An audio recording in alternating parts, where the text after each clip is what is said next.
Hello wrestling fans, Double V the Viceroy of Verisimilitude here, coming to you for a brand new weekly show that the Ministry of Wrestling is launching. I am going to be doing a TNA recap every single week for both TNA Impact and obviously the pay-per-views as and when they happen. I don't think this promotion gets enough love, but the promotion on record has loved us in return. We've had the chance to do interviews with people like Danny Luna, Chris Bay, Alicia Edwards, and long may that relationship with TNA continue. So, little bit of quid pro quo here. I am now going to run through the most recent episode of Impact, and it was a good one. It was a really, really good one. This is in the build-up to their next pay-per-view, which is Rebellion. This was a pay-per-view that absolutely needed to happen. So many little interesting seeds were planted. Lots of great seeds planted for Rebellion, and it was done both across in-ring matches, backstage segments, and promos.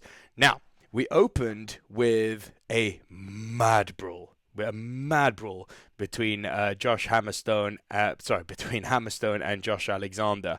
And I have to say, man, like Hammerstone really is coming into his own now. This guy he's mint. It builds tension for their match at Rebellion. What was fun actually is that Tommy Dreamer came out one stage to kind of break up the brawl, and he was very much of the opinion of, "Hey man, don't go down this route. This ain't right. I vouch for you being here. You could be one of the big stars of this company." And of course, Hammerstone absolutely destroyed him, cementing himself as the dastardly heel. Um, but this guy has got such a bright future ahead of him, man. Like Big Tone, shout out to him, one of our hosts. He did mention that Hammerstone, watch out for him. Big man, I'm watching. This guy is great. Then we got on to Crazy Steve and the Laredo Kid. Now, I got to ask, are we all sleeping on Crazy Steve? This guy has quietly gone about his business, cementing himself as a serious champion. Like his list of victims is pretty impressive over his title reign. He's beaten the likes of Rhino, PCO, Tommy Dreamer, now the Laredo Kid. I know I'm forgetting a few here, but he's had an impressive title reign is essentially what I'm getting at. But the point is, he's a certifiable mid-card champ now, and he's not someone who, well, it's been a grind, hasn't it, in terms of him coming into me being aware of him. But more and more I'm seeing this guy, more and more I'm like, yeah, you got something about you, bro. Like, he's obviously been in the game a while now. He's not new to the block or anything, but he's really cemented himself as a brilliant mid-card champion. And yeah, I'm all here for it. The match ended in a DQ, but you know, if you don't overdo the DQ, I don't have anything against the DQ. They're giving me that little 1% of maybe the Laredo Kid beats him at Rebellion, but I don't see it happening. Then we got to a backstage segment with the Time Splitters. Now, they've been planting seeds over the last few weeks of, are they going to split up? And they did a little swerve. Oh, at least I think they did a little swerve on us here. Because while Alex Shelley has been on a kind of, you guys aren't stepping up to the plate, you need to step up your game, and he's obviously bitter about losing the title to Moose, this was all peaches and cream, let's make up, everything's okay now, where we work better as a tag team. Now, in my humble opinion, if you have ever watched any wrestling, like ever, you just have to suspect this is a swerve and it's leading to a massive implosion. And that massive implosion could come as early as next week. Could, but we'll talk about that later in the show. Alright. Then it was one of the contenders for the tag team of 2023. The ABC against AJ and Swan. Now, can someone please clear up for me? Are the ABC part of Bullet Club or not? The C in their name is obviously Austin Bay Club. Their music is similar, but it is a new track. It's been remixed. I don't really see them throwing up the Too Sweet anymore. I'm wondering, are they Bullet Club or not? And I really think that should have been more clearly defined. Like, if they are, then why change anything? And if they're not, then make a point of that. But anyway, there has been some much more subtle than what they're doing with Time Splitters, but some subtle seed planting over the last few weeks, teasing a breakup with the ABC. Now, I'm personally praying this doesn't happen, but they continue to lose, and I worry the writing is a bit on the wall. AJ Francis and Swan have done something fun here, and I do actually quite like them as a tag team. Yeah, the big man, little man combo has always worked. I like the way that AJ has kind of been, to quote the commentators, poisoning Rich Swan's mind with all this. But yeah, the big guy, little guy, as I said, has always been something I like. The match ends with Rich Swan rolling up Ace Austin, not before AJ had a chance to really showcase just how strong he was. There was one spot in particular where he was carrying both of them on his shoulders, and I was like, okay, yeah, certifiable big man right here. Impressive stuff. But yeah, it ends with the roll up, Rich Swan pinning Ace Austin, and then say his name and he appears. I believe in Joe Hendry. I have to say, hands down, my favorite wrestler in TNA at the moment.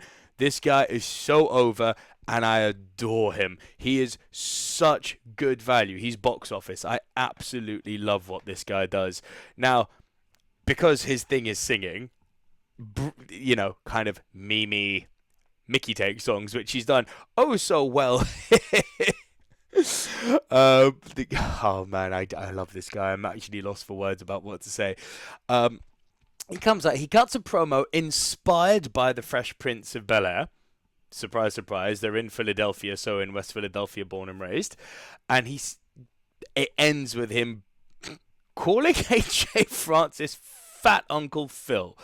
And it sets up a match with AJ at Rebellion. This was gold, absolute gold, and I can't wait to see more of this feud. I don't know who's going to come out on top because I feel like Joe Hendry is kind of getting bulletproof because he's so over, and I don't think it would be right to have AJ lose as he's still quite new on the scene and he's already picked up 1 or 2 losses. So, little bit of warning, fans warning with this booking, but it's such a fun feud. You know, it's not epic in scale or epic in drama, but it's just good quality fun, man.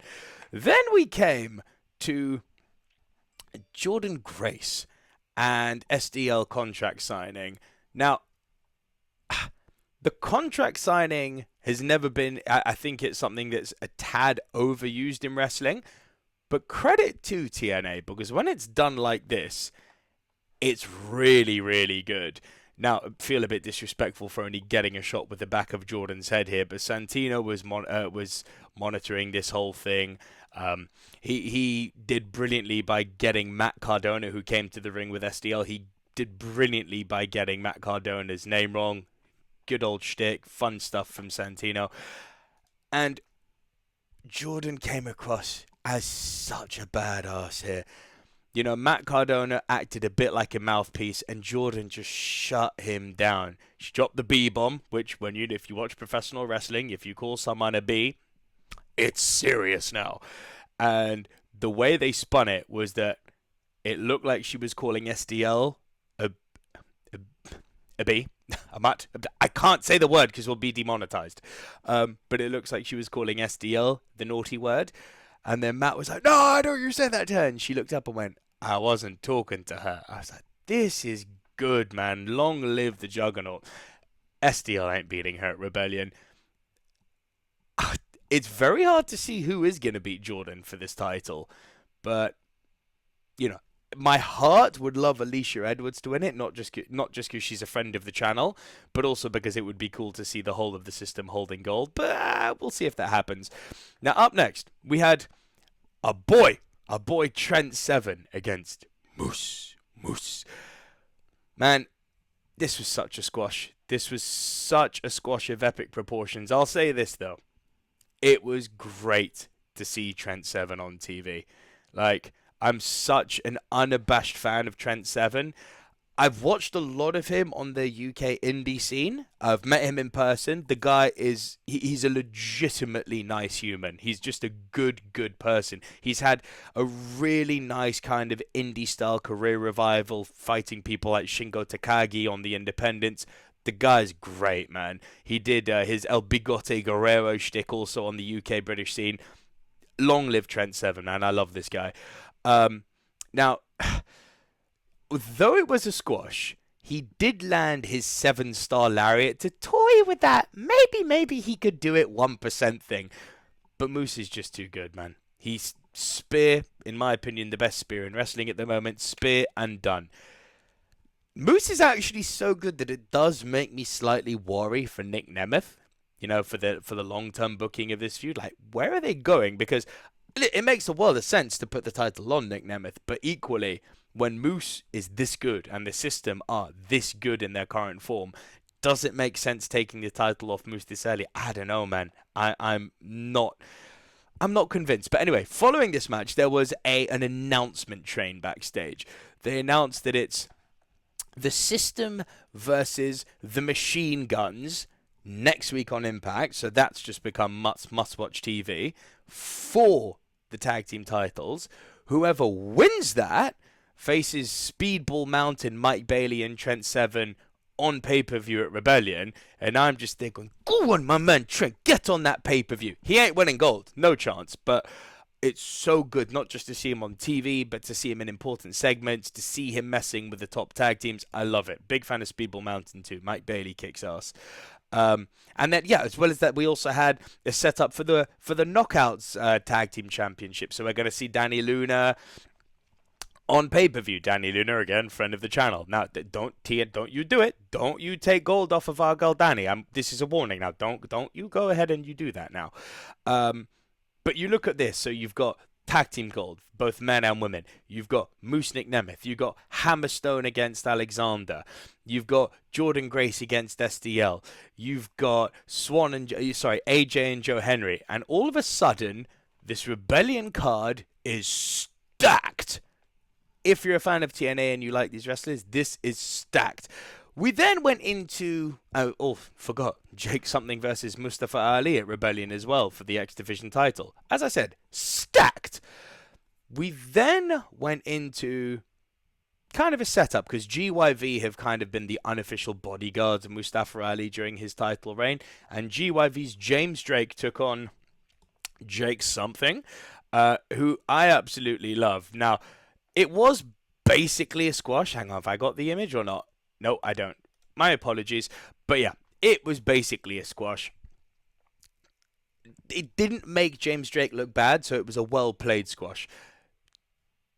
Jake Something had to come out on top here because the whole shtick here is that Ali is saying he's too big for the X Division, even though the new X Division doesn't have limits. Used to be cruiserweight thing, not anymore. And Ali's on this mad campaign of you're too big, and Jake Something is on this crusade of I'm the big guy, you can't stop me. And can we just acknowledge how much of a freak athlete Jake Something is? Because I'm not a fan of the flying nothing normally. But when your man is this big doing a flying nothing into that many people at the end of a segment, just looks awesome, man. Like, it's just a thing of beauty. And yeah, it's set up. It reinforced the feud that Ali is really, really up against it. You kind of want Jake Something to destroy him because he's such a sniveling little weasel coward of a champion. He ain't losing, though. And then, look, we got to PCO versus Khan, a Monsters Ball match in the main event. And this should have been for me because I loves me a hardcore match. And the match was actually really well worked. It sucks to say this, but I've just not cared much about this feud. I appreciate the fans love PCO, but he's just not my guy. The gimmick doesn't work for me personally. There were some seriously good ladder and table spots though. So if you want to see big men take big bumps, yeah, then you'll like this. And because it's a hardcore match, there was the obligatory thumbtacks spots. Many, many, many spots. Thumbtacks in the mouth. Thumbtack chokeslam. That was awesome. Then we had a thumbtack moonsault. So he literally covered Khan with a load of thumbtacks and then moonsaulted onto him. Now, I'm sorry. I know it's all scripted. There is no way in God's good earth that did not hurt. But it ended with PCO, unsurprisingly, because he's such a crowd favorite, taking the win. And yeah, it brought an end to a really great episode of Impact. It had a bit of everything. In-rings, promos, feud setups, teases, seed planting, squash matches, great matches. Keep doing this, TNA. Like, don't worry. Yes, I know we've just come off of WrestleMania weekend. I know that the Cody story is the talk of the town and the CM Punk backstage clip is the talk of the town. Just quietly go about doing your business. I'm going to keep making content for you, and I really think that fans are going to come over. Not because of me, but because of how good the product is at the moment. Keep going. I love it. I'm all here for it. If you're fans of TNA, drop the video a like. If you're fans of wrestling, then subscribe to the channel. But yeah, we'll see you guys next week for another review of the latest episode of TNA Impact. My name's Double V, Nico Luro, and I will see you guys very soon. Bye for now.